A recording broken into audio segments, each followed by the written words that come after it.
So I just a slight thing. So from Anne's presentation there, when you were talking about your bell being rung, I had this flashback to when I was 11 and I got a pair of musical underwear from my grandmother that said, "Ring my bell." Anyhow, I don't know why that just suddenly popped up. I hadn't thought of that since I was probably about 12, but suddenly now that's all I can think about. So hopefully it won't distract from this presentation. And hopefully you're all awake after you had a little bit of nap time, because I know that's a little dangerous to try and talk post-nap time, but hopefully I'll keep you engaged and excited. If you actually have questions during this talk, feel free to kind of put up your hand, and assuming I don't go way over time on talking, I'll try to answer it, or if it's something I'm going to cover, then I'll let you know. And I don't know if anyone wants to do the A counting, like every time I say A, you know, a little bingo, see if I get to 5. I don't know if I will. I don't think I have an accent. I think you all do, but I might be wrong on that. But anyhow, so what I want to talk to you today is a little bit more on structural differences or anatomical differences that we have between us. And you know, so it's funny, when I actually first gave this presentation, I actually kind of started talking about how, you know, training men and women should basically be the same, because we pretty much all have 2 arms, 2 legs, and a core. But then you know, the more I looked into it, the more I started figuring out, like, there are differences between those arms, legs, and core, and not just between the individuals, but there are actually commonalities that women have and that men have. And so it should and can affect, or I say can and should affect how you program, or at least in my opinion it is. And hopefully you'll agree with that, or you'll have some thoughts on that throughout here. This actual presentation for me kind of started like 2007, that's when I realized that I am not built to squat. So that's my hip x-ray before having surgery on this hip for femoral acetabular impingement and like a completely destroyed labrum and microfracture for the cartilage damage. And it was about a year before I had surgery that I realized that squatting, the fact that my hip would be sore for probably 3 days after every squatting session. And like not like muscle sore, like deep in the joint. That's not okay, right? And in fact, that's probably what contributed. And if I'd figured this out 5 years before I did, maybe it wouldn't have been as damaged as it was. You know, who can say? And there's no point in looking at the past, because the past is past. But certainly for me, that's what got this concept of we don't all move the same, and so we shouldn't all exercise the same, kind of started then. And then I had the fortune of attending a Dr. Stuart McGill seminar about building the ultimate back. Great if you ever have a chance to see it. And I got even more pleasure. I got to have talk with him at lunch. And somehow it came up that I really suck at bench press. And really quickly he came out, he's like, well, no wonder you've got those long arms, right? So that was sort of like the second time I kind of geeked out, and so I actually went back to the gym, and I, you know, got out my little FMS measuring stick in a video and took some measurements of myself and 4 of the guys at the gym. And, you know, that's a pretty big difference. Like Yvan here, 9 inches is how far he's pushing the bar. I'm pushing the bar 16 inches. Now some of that is he's a power lifter, right? So he's arching. I'm not a power lifter. I'm training for sports performance, and my opinion is if you're bench pressing for sports performance, you don't really want an arch. If you're bench pressing for powerlifting, you want an arch.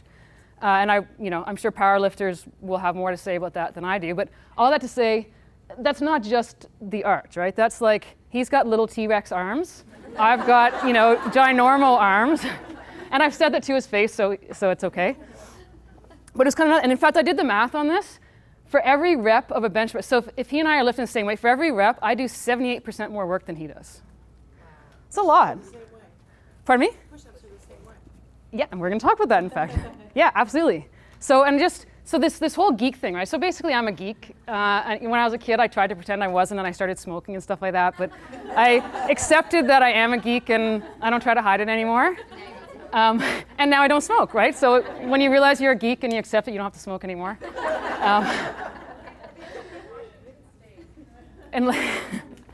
So anyhow, I took the roundabout route to personal training. I actually started as an electrical engineer.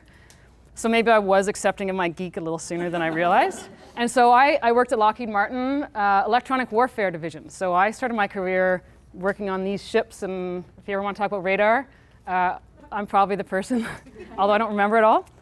But it just never really resonated with me. And it might be, I'm a bit of a tree hugger, so it was a sort of a weird, one day I had this weird moment when I was like, what am I doing here?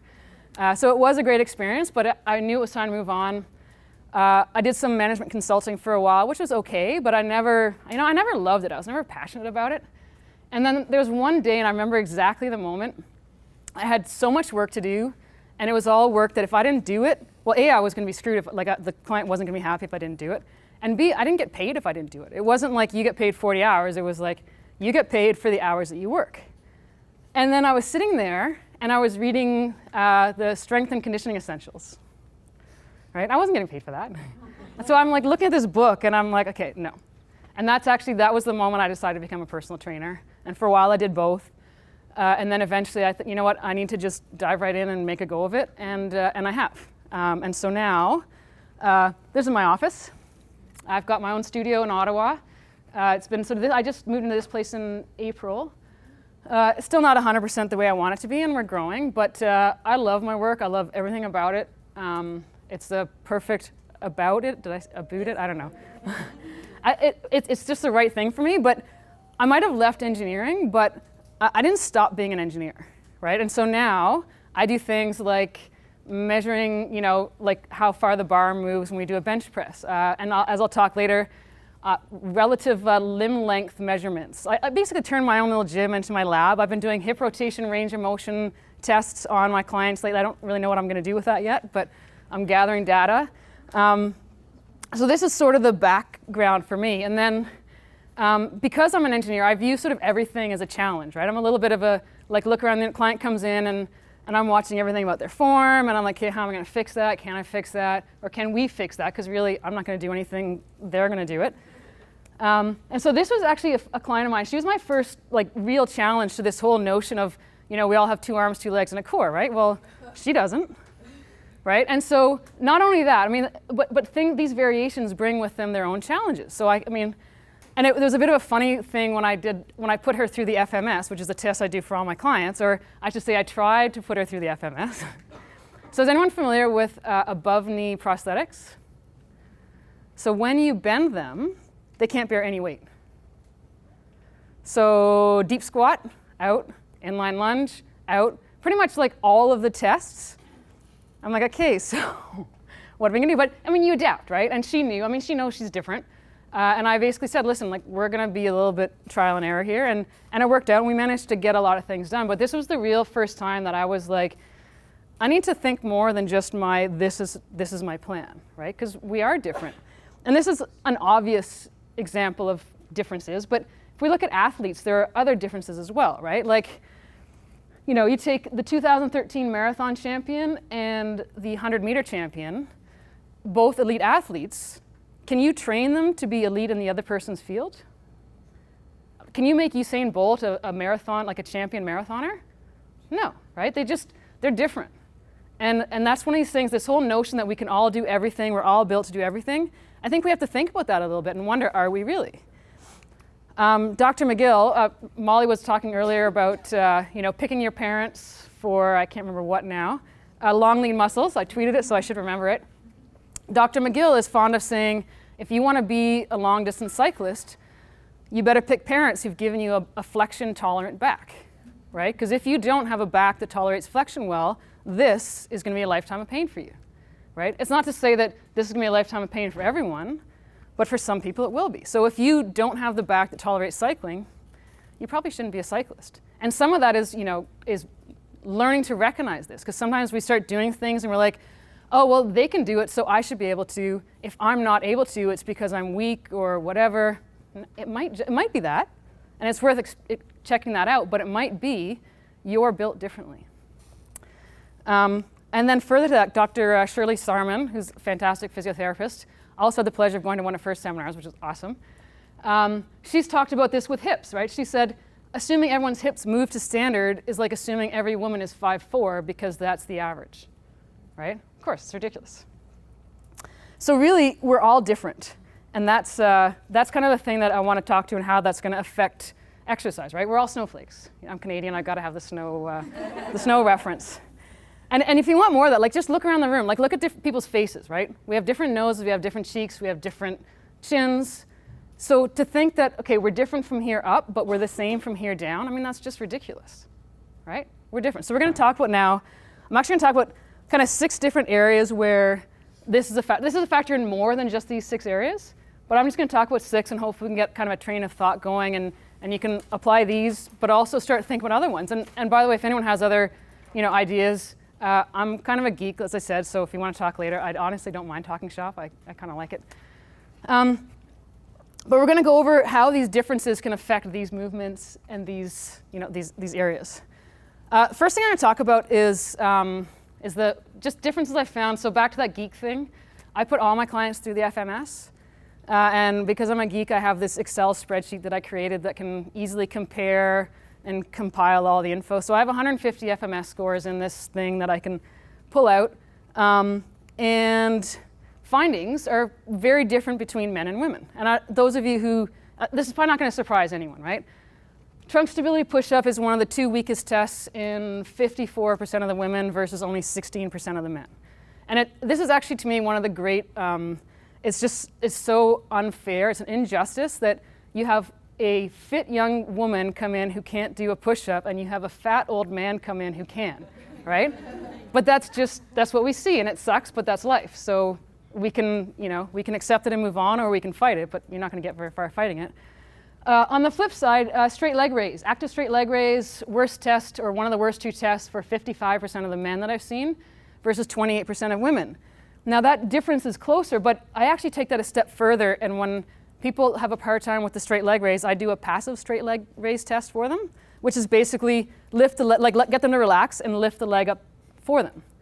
And what I find, and to me that tells me if I can lift it up further than they can, then they have a stability limitation, right? It's not that they're not flexible, it's that they don't have the strength or stability to lift it up. But if I can only lift it as far as they can, then they have a mobility limitation. That's as far as they go. And so pretty much almost every one of those 55% of men, it was a mobility limitation. Like, I can only move it as far as they can. Most of the women that have a hard time with the straight leg raise, I can move it further than they can. So we're still back to stability. Moral here, women tend to lack stability relative to men. Men tend to lack mobility relative to women. And I don't think I'm surprising anyone with this, right? But it's something that we have to consider because this affects programming, right? If you've got 2 groups of people that have this major difference, are you really going to train them exactly the same? I run my business out of a yoga studio, and it's funny because I'm a geek too. Right. But we always do what we're already good at. So it's already the women, like, yeah.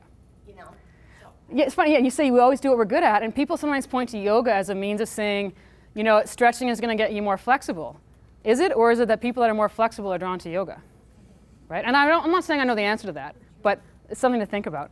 There is research behind this concept, 2004 study, and men produced greater hip abduction, external rotation, and QL strength. We look at hip abduction and external rotation. What are we talking about there? Right, like glutes. So something to think about and think about later on, but firing glutes is something that we need to work on as women as part of this stability challenge. And there's a relevance here. Like one of the things, there's a particular relevance with injury, right? There's a lot of research suggests that basically core weakness, there's a relationship between core weakness and ACL tears, right? And where do we see a lot of ACL tears? Female athletes, right? So something that we want to definitely consider. So for each one of these topics, I'm going to give a little how it affects programming. So for me, this is a pretty simple one, more focus on stability, more focus on glutes. And then the last one, women athletes should lift. And further to that stability correlation with ACL tears, there was another study that showed 62% injury reduction among women who engaged in a strength, flexibility, and neuromuscular training program. 62% is a lot.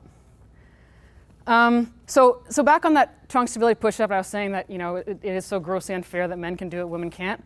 I'm just going to talk a little quickly why that is. And I look at it, maybe because I'm an engineer, I look at like both push-ups and also plank as well, kind of like a bridge, right? So when you're designing a bridge, when that truck gets to the middle of the bridge, that's when the bridge is at its weakest, right? That's when the bridge is at its most vulnerable. Make sense? So women have more mass below the equator than up here. It's not just fat mass, we have more fat there as well, but we also have more lean mass. So basically, women doing a push-up is that truck is over in the middle of the bridge. Men doing a push-up is the truck where it is, right? It makes it a lot easier for them. Jen referenced this article as well. I think we all saw this, right? Why women can't do push or pull-ups. And she's absolutely right when she says, like, it's crap. We can do them, but it's not 100% wrong, right? I mean, like, let's face it, we all train, who here trains both men and women? So, are men and women equal at pull-ups? No, right? There are differences. It's not to say that we can't do them, because there's a lot of people in this room that will, go in the other room and say, no, see, we can do them. We absolutely can. It's harder for us. Part of it is a relative strength thing. So this is, back to that, if you think about the fact that lean mass, we have more lean mass down here than up here, the corollary is true. It means we have less lean mass up here, right? So we have less muscle to work on pulling more mass. I mean, that's just not a great design feature, basically. And you can see it here. So this is, I'm sorry, I can't remember what study this is from, but it's just looking at relative strength, females to males, through the body. And as you can see, when it goes from like upper body all the way down to lower body, we actually come out even when we get to the hip flexors and extensors. Upper body, we're at a gross disadvantage. So these are things that make things like push-ups and pull-ups hard for us. And then just last one, that whole thing, the lower body. This is sort of the pull-up equivalent of that bridge diagram. When you're doing a pull-up, right, we're not exactly straight up and down. So because there's a bit of an offset, that extra weight that's offset is actually pulling us down more. When a weight is further away from the fulcrum, where you're pulling from, you're effectively pulling more weight, as you can see in this diagram, or this photo. And then there's one last thing with this, and this is a bit of my own kind of theory, and I don't have any evidence of this. I tried to find some. It's something I've long thought, though, and I'd be curious of people's thoughts. I think women don't activate their lats as well as men, and I think women don't activate their pecs as well as men. It's just my sort of theory, and those are two things that are pretty important with things like pull-ups. So these numbers, the 117 and 130% maximum voluntary contraction, is for, I think, chin-ups and pull-ups. But as you can see, right, lats are a pretty important muscle for pull-ups. If you're not using them, if you're just kind of arming the pull-up, you're gonna have a really hard time. So for me, when we get to the, what does this mean in terms of programming? What do we do about it? Because we're talking about the bridge, for me, planks, I actually often start women doing either a bench or stability ball plank as opposed to a plank from the floor. It just makes it a more favorable angle, basically to make up for the fact that, we've got these hips and the guys don't. It's not like they're not getting a good workout. Something to consider if you have clients who end up with, like, right away they feel in their back instead of their abs, or if they start feeling a lot of shoulder versus abs. Give them a bit of a boost, and you'll find they actually get quite an impressive. And every now and then there's a guy for whom I do this as well, but it's mostly women. Push-ups, incline push-ups, and I'm an incline over from the knees person. I think from the knees you take away too much core and you end up not really developing enough. And then the second one, I don't know if anyone's heard of like negative push-ups or if you guys do these. So push up from the feet on the way down, from the knees on the way up. Build the eccentric, then build the concentric, as opposed to just letting people do push-ups, because when we just let people do push-ups, and particularly in group classes, right, you're encouraging women to do push-ups and they suck at them. What do you get? Right? You get these awful things that don't even really look like push-ups. So like don't subject them to that. Even like I would say, like, have negatives as the norm, and then say, but if you've got the push-ups, go ahead and do it, right? That way you're building, you're not saying, that you're failing. You're saying, if you're really good at this, then go up to the push-ups. Just my opinion anyways. And then for pull-ups, lat activation drills, something I like to do, usually with some band stuff, and we can, if anyone needs ideas from those, I can show you later in the other room. TRX-assisted pull-ups. Has anyone tried those? Amazing, right? For me, the problem with band pull-ups is that they're actually too much assistance at the bottom sometimes. So if the person does have a problem with the bottom 10% of the pull-up, the band it's going to be too hard to jump from band to no band. When you do a TRX assisted, where you're basically doing body weight unweighting, then you get to work that bottom portion. I actually usually do both, and then depending on how, if someone's really good at the band assisted ones and terrible at the TRX assisted ones, then we'll do more of those, and vice versa, right? So see where the person's struggling, and then spend more time there. Next thing, and this one so the other stuff is sort of sciencey. This one's a little bit more conjecture for me, and I think this is actually an area where I'm going to actually admit that I have not been a very good coach. So I have some clients, and pretty much I'd say like 9 out of 10 are women who, no matter what I give them in terms of rotary and lateral core exercise, I'm talking about things like chops and lifts, side planks, etc. They don't actually feel it in where I want them. They don't feel it in their obliques and the core. They feel it in various places, right? So side plank, these are the people that complain about feeling it mostly in the shoulder. And honestly, people have said this to me, and I've kind of just thought, oh, it's just like that's where you're weaker. And it's taken me a long time to realize, you know what, that's not actually it. I mean, it might be, but if they're still feeling that way after like a month, it's probably not that, right? Chops and lifts, right? And I don't know if you guys, so I'm a fan of asking, by the way. So, because a lot of the times these exercises look really good, but then I ask, hey, where are you feeling that? Chops and lifts, it's often here and here, right? Well, that's not why I'm programming them. I'm programming them for here, a little bit of shoulder too, but I'm programming them for here. They're not feeling anything here. So I'm like, and for the longest time, honestly, it totally confused me. Similarly, carries, you know, I love carries, kettlebell carries, bottom up, whatever. But I get some people that feel it, you know, they're feeling it here. They're not feeling anything here. And I do them also for grip strength, but they should be feeling it here. And I'm thinking, well, I feel it there, and no offense to the client, I think I'm stronger than you in that area. So if I'm feeling it there, how come you're not having a hard time with it? Which is when I sort of came to the conclusion that they're not activating, they're not using these muscles. So that one was, it took me a while to figure out why and then what to do with it. And even the why is a bit of a, you know, it's my own theory.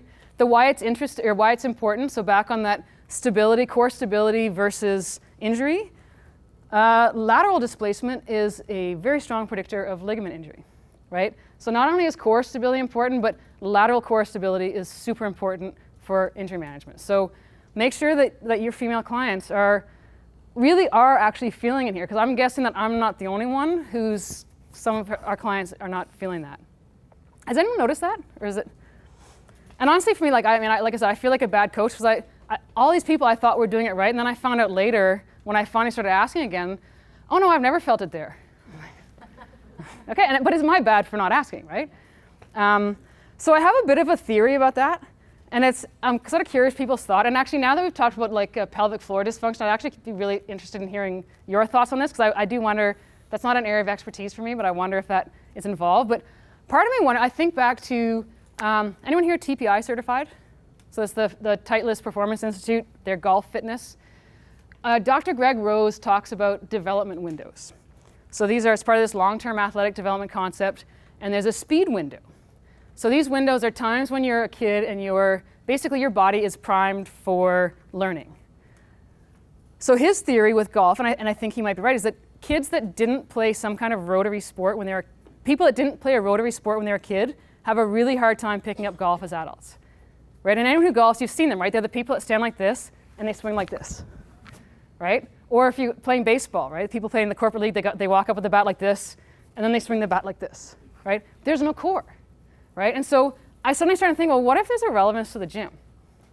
What if the people in the gym that aren't feeling their core don't know how to feel their core? Because they've never, and if I look at it, it's most of the client, I think, they didn't play sports, they're over 40, so it was the pre-Title IX.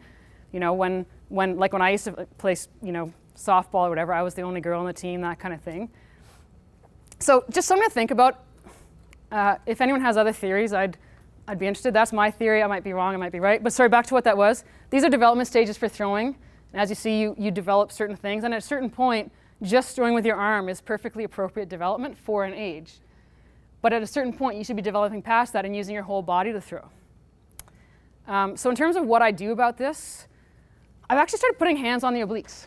So when people are doing chops and lifts, peel-off presses, I stick my hands there. Because instead of trying to coach them to do something they don't know how to do, and their brain doesn't understand what that means, I mean, it's almost like coaching them to do something that they've never done is almost like coaching them in a different language, right? So stick your fingers there, give them some feedback. And now their brain's like, oh, that's what you mean, okay. And I'm having good success with that. Avoid mobility cheating for stability. So this is exercises that often I love. Bird dogs, bear crawls, inchworms or push-up walkouts. All fantastic exercises, but for someone who is going to cheat stability and use mobility instead, you better be coaching it really well or they're not going to do it properly, right? So I do mostly semi-private. I don't really have the time to be standing there the whole time for bird dogs. So I've actually started replacing them with what I call like a self-limiting stability exercise. Lateral bear crawls instead of bear crawls are phenomenal. You can't really cheat that, right? You don't have the mobility laterally to do that. So they're going to have to do it right. And suddenly they're like, oh my God, this is hard. So yeah, so I'll actually start very light, like very few of them, because they're suddenly activating muscles they've never activated before, or at least not in the sense of stability. Another one, bottom-up clean squats. We can try them later. We don't have enough kettlebells here, but I'll either send you guys a video or if you want to ask. But basically, take 2 kettlebells, bottom up, and squat. If you're not stabilizing, it's going to fall down. So it's the kind of exercise that's really good to force stability. And this last one, I haven't started doing it, but I've just been thinking about it. I'm kind of tempted to get people to throw a tennis ball as part of my assessment. Because I'm curious what I'm going to see. You know, if I see the women just doing this, I kind of know that they're not going to use their core, and I'm going to put them into that category. But just a thought. I don't know about that one. So this like hurts, right? Like, how many of you have seen this and you're just like, oh, it's like, sorry, heart is over here. Dagger to the heart. So this was one of my clients. She's an amazing athlete. She plays Ultimate on Team Canada. And she's not just like, you know how some athletes don't really like to train? She likes to train. She loves working out. She actually used to work for me. You know, she's phenomenal. I'm like, what do you mean you hate deadlifts? Like, how can you say that? I almost wanted to kick her out, but then I was like, no, let's understand why.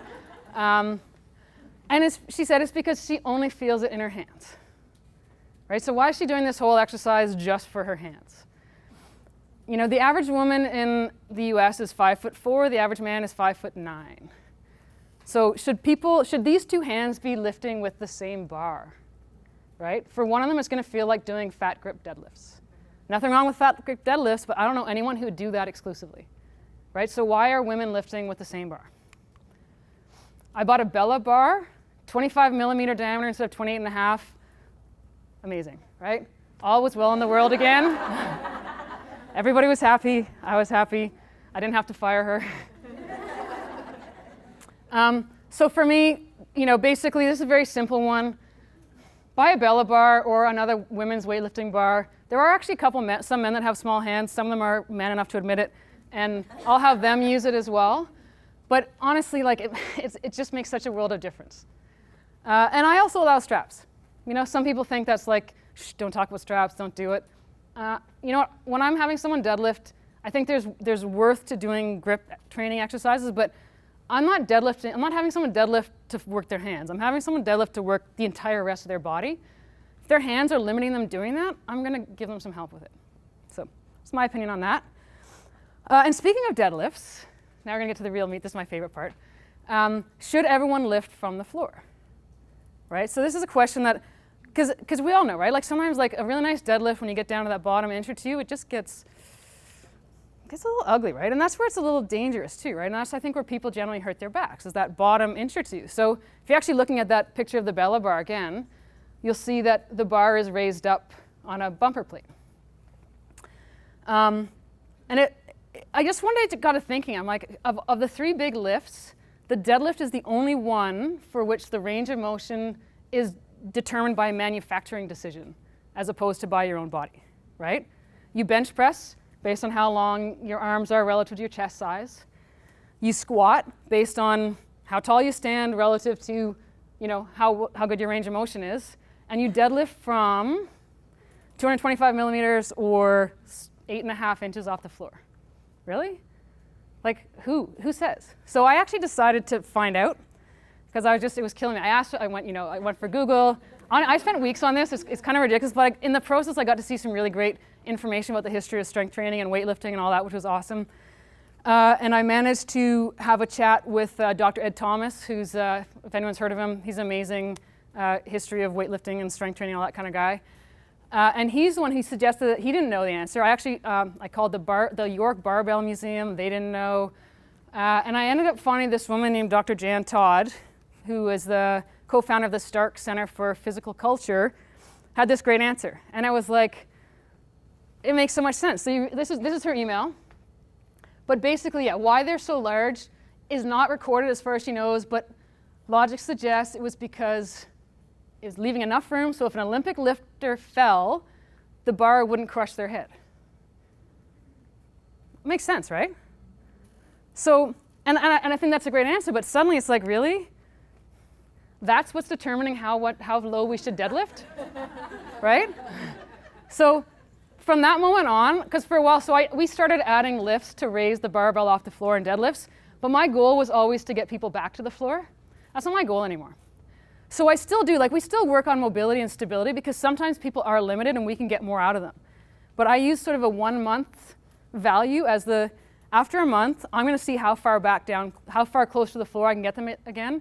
And if I can't get them to the floor after 1 month of working mobility and stability, then we're going to pretend, we're just going to forget about the floor, and they're going to work from like 1.25 skulls instead of 1 skull, right? Because it's an arbitrary number that's got nothing to do with your anatomy or anybody else's anatomy except for safety in Olympic lifting. So let go of the concept that you have to pull from the floor unless you're competing in powerlifting, in which case you have to. We work out at a community gym as well as the wives, but they don't have the big plates. They have the little teeny weeny ones. It's even worse. Start with a warm-up of a 25-pound, it's like 12 inches. Yeah, and that's actually, so that's another good point, right? Unless you're lucky enough to work somewhere that has bumper plates, 10-pound bumper plates, your clients are starting their deadlifts from probably too low, either too light, like 25 pounds or even lower, or you're starting at 135 pounds, right? So if you can swing it somehow, get a pair of 10-pound bumper plates. I actually have a 12-pound bar, so my clients can start deadlifting at 32 pounds, right? Way better than 135. So knowing that this level was arbitrarily determined, I decided I still wanted to find out, well, what is a good level? Like at what point, where should we be deadlifting from? So I took some measurements, and this is back to my gym, my lab. So I took relative limb length measurements on 27 clients. So shin, thigh, torso, arms.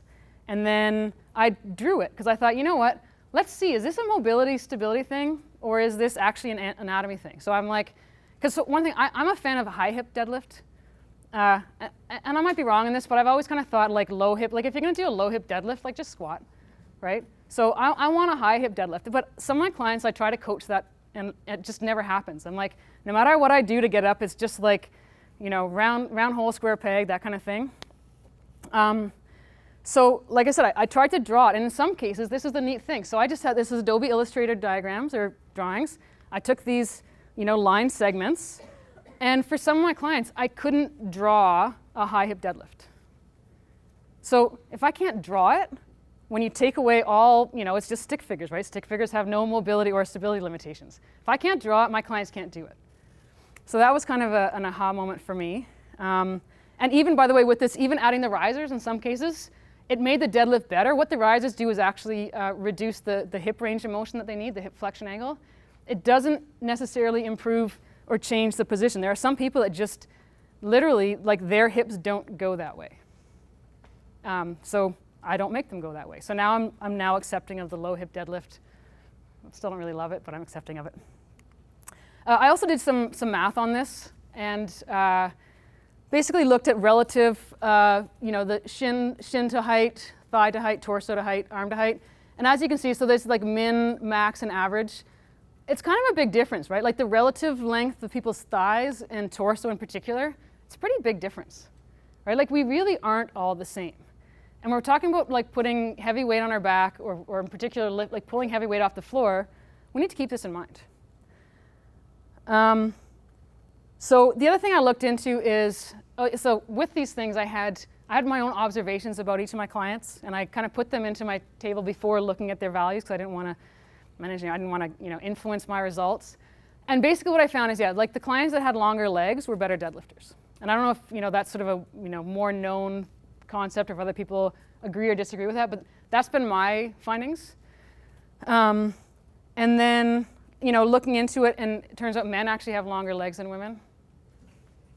Torsos around the same, and I don't just mean like because they're taller, I mean relatively, which would actually kind of suggest that men are probably better built for deadlifting than women, which I hate to say it. I mean, it's not to say that I'm not going to have people deadlift, my clients still all do, but something to consider, right?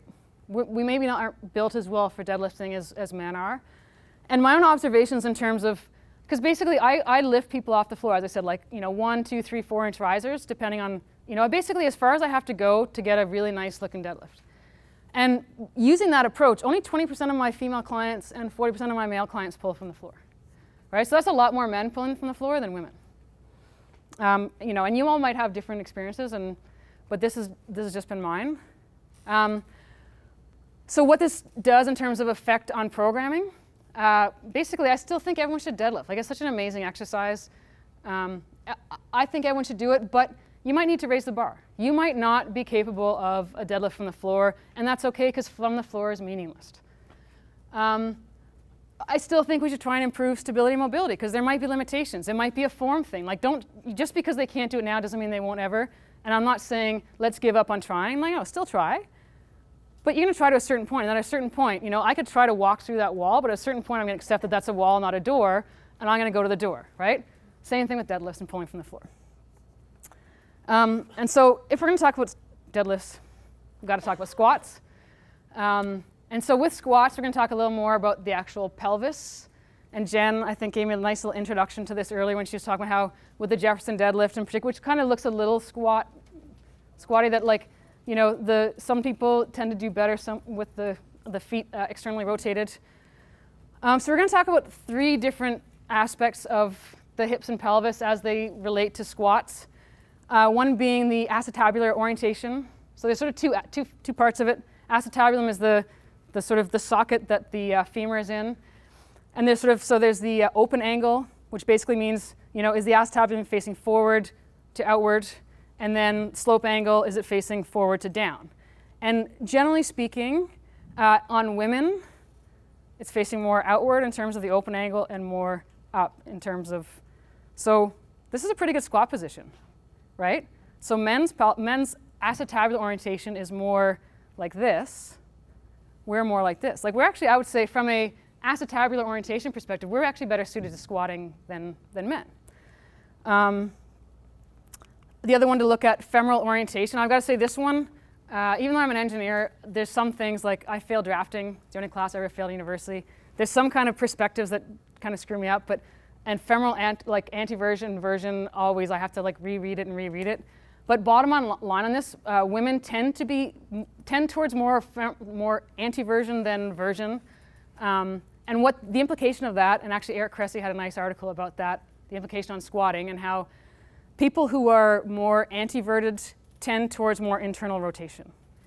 And to make that an okay squat means you have to have a lot more lateral stability, right? What did we talk about earlier that women often lack? Lateral stability. So again, more important, we're built to squat. Let's make sure we have the stability to support it. And then other aspect that's relevant for squats is the pelvic shape.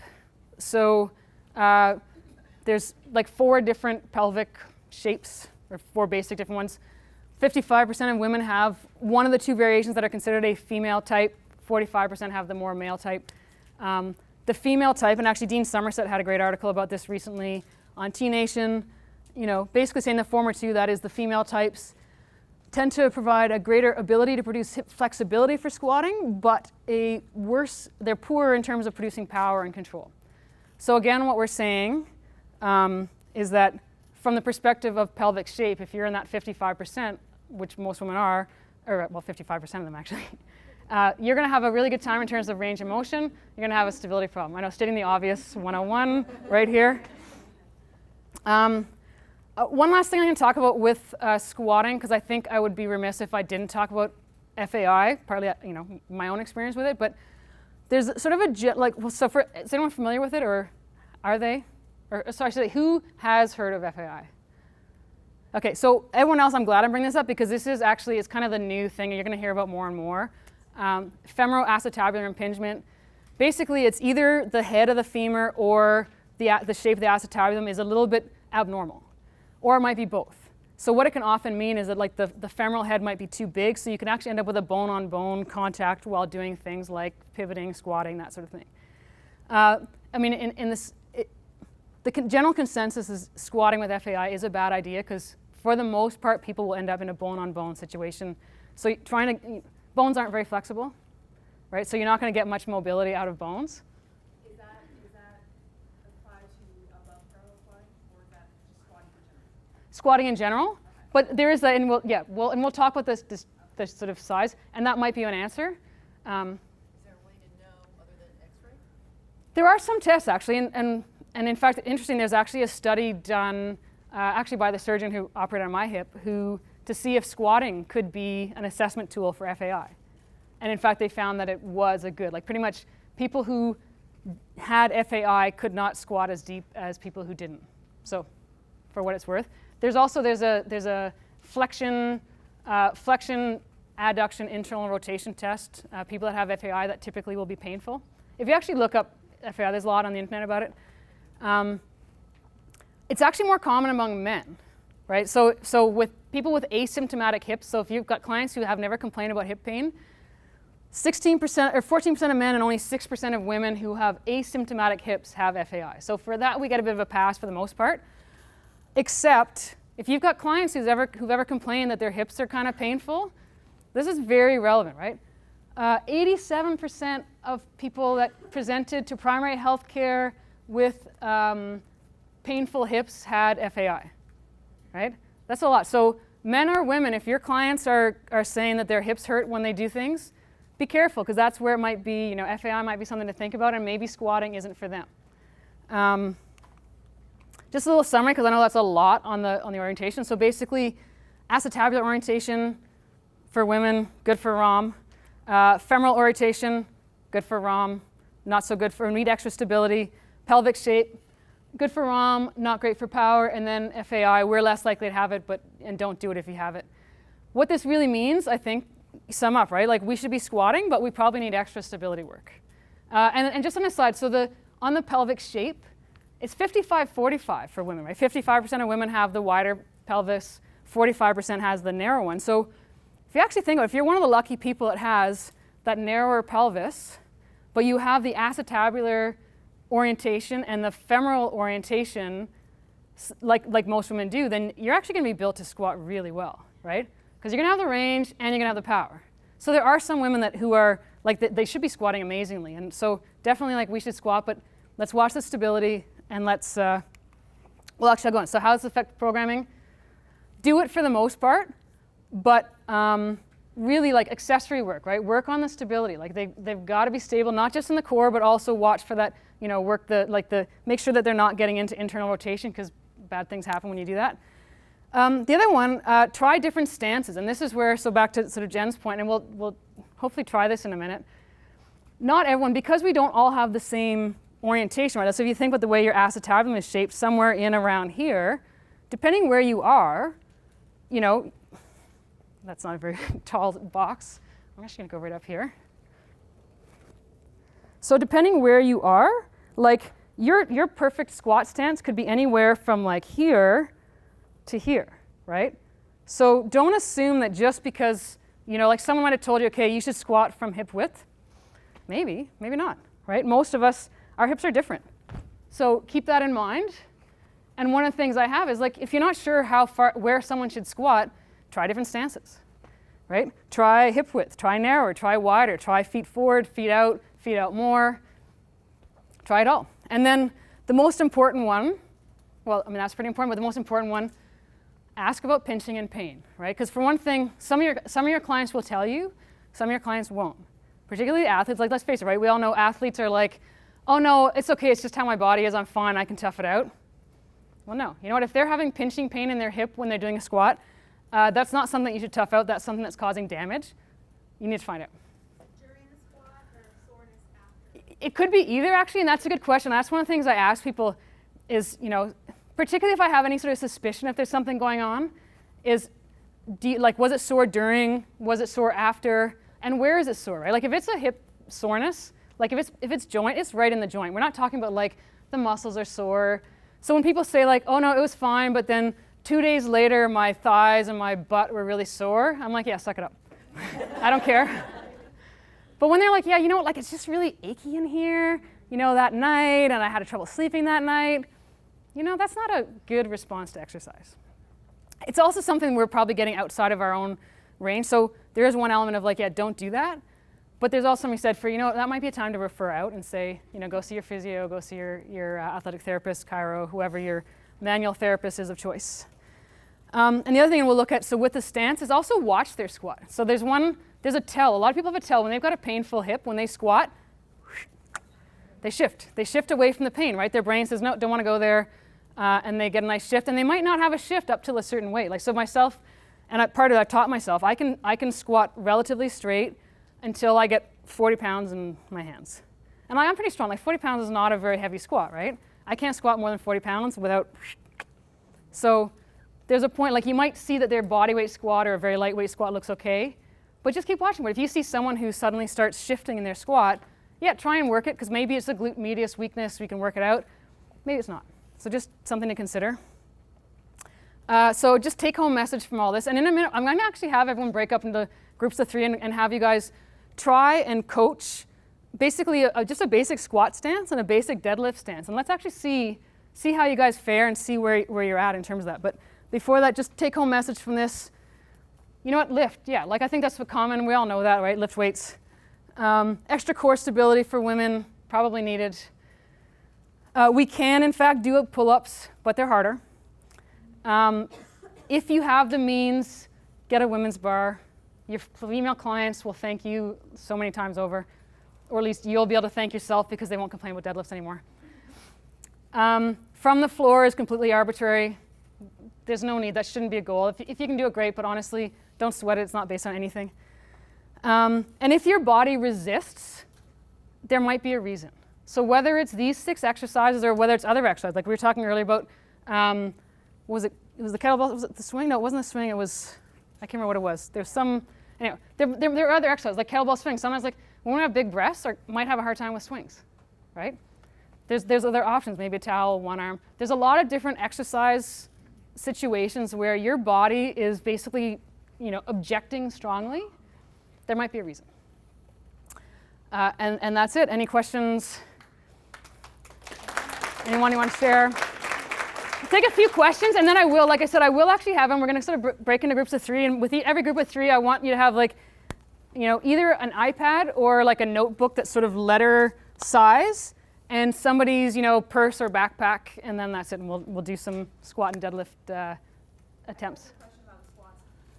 Was that finding for just bilateral or unilateral too? Like when you say you can't squat. Yeah, great question. Was the finding for squats just bilateral or both? It is just bilateral. Well, for the most part, just bilateral, right? So what it means, and that's an important thing, because you know what, like, okay, I can't squat, but I can do single leg squats. I can do split squats. I can do step-ups. I can do high box step-ups even, which that one is a little surprising to me that I can. Yeah, there's a lot of other ways around it. So just because someone isn't built for un-exercise doesn't mean they're not built for exercise. Just means you have to help them find what the right approach is. And sometimes for some people with hip issues, a split squat might be a problem, but if you, again, raise the knee 2 inches, right? Go down 2 inches less. No, now it's fine. Okay? But say you say a pistol, and you're talking about you on that hip. I'm not doing a pistol. No, I know. For a whole lot of reasons, but yeah, I would never be doing a pistol squat because of my hip. Absolutely. I don't love the backgrounding in the pistol either way, but I mean, some people do, but a pistol is a very advanced. I've rarely seen a good pistol. If you can do a good pistol, if you can do a pistol well, good on you. Most people don't. I can do a good pistol. Let's see. Oh, I have one.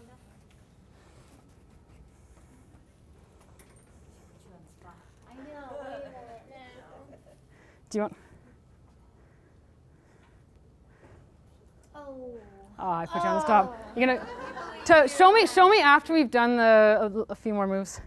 Look at those legs, man. Oh, man. Okay, so I didn't see the angle. Was that like, was the hip kind of going all wonky? Was it all right? It's nice depth. Can you face this way? I'll do my good leg. Yeah, of course.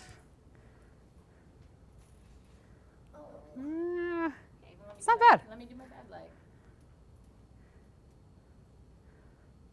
Yeah, that's not when you got a little bit of a wonky thing going towards the end, but we can call that performance anxiety. I heard that deadlifts are better for taller people. That sorry. That sumo deadlifts are better for taller people. Yeah, that's a good question. I don't know actually, and maybe some people that do powerlifters know that. I don't do sumo lift or deadlifting not for any reason. It's just not a lift that I'm experienced with and my clients are. So, yeah, I don't know. And is it just taller people, or is it with a certain like taller torsos, longer arms or longer legs? Because they're okay. Yeah, and that's one of those things. But maybe try, right? If your clients, if you put your clients in a sumo lifting position, I've actually tried sumo lifting with some of my clients. I haven't seen many of my clients that I've put in it. I don't find that it looks great, but I haven't tried it enough to make a real statement about that. See, to me that would come back to whether you're coming from the floor or not. Sure, yeah. Yeah, And again, if from the floor, Then they're going to be able to get to the floor. yeah, but then they're going to need more range this way. So probably if you have a narrower pelvis, it's, you know. But all that to say, like, try it, right? If your client responds well to it and it's not a negative impact on the exercise, do it. Now, the one thing I would say, though, above parallel squats, I would be cautious with those in terms of the why bother. Yeah. And the reason I say that, so I used to do quarter squats because I had this trainer who thought, he was like the follower, like, well, that's the more power range of, you know, sports. You never go below a quarter, so you don't need to do it in the gym. And I had like 355 pounds on my back doing these quarter squats. Probably how I developed neck problems, right? But also, I think probably contributing to my hip problems because the top half of a squat is going to be more hip flexor, right?